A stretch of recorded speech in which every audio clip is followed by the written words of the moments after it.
ሲታይ ዙህድ ማለት አንድ ነገር አለመፈለግ ወይም አንድ ነገር ማነው መተው። ሰውየው ዛሂድ ተተባለ የሆነ ነገር ማነው ትቷል ማለት ነው። ምንም ይሁን ምን አንድ ነገር ማነው የተወ ነው በማለት ይተረጎማል።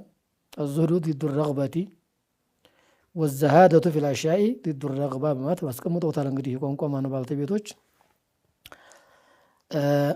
በዋናነት እንግዲህ የሚያስፈልገን የቋንቋ ትርጓሜው ሳይሆን ዑለሞች ዙህድ ለሚለው ምን ትርጓሜ ሰጥተውታል የሚለውን ነው የምንመለከተው።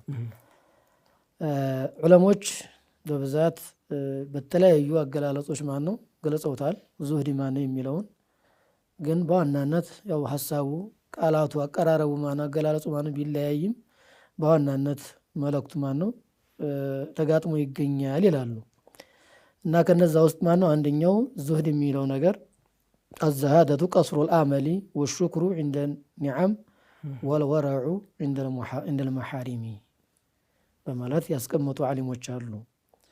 ተስፋን አጠር ማድረግ ብዙ ጊዜ ማነው ቆያለሁ ብዙ ጊዜ ማነው እኖራለሁ ምናምን የሚለውን ነገር ይሄንን መግታት ማሳጠር ፍላጎቱን መግታት ነው።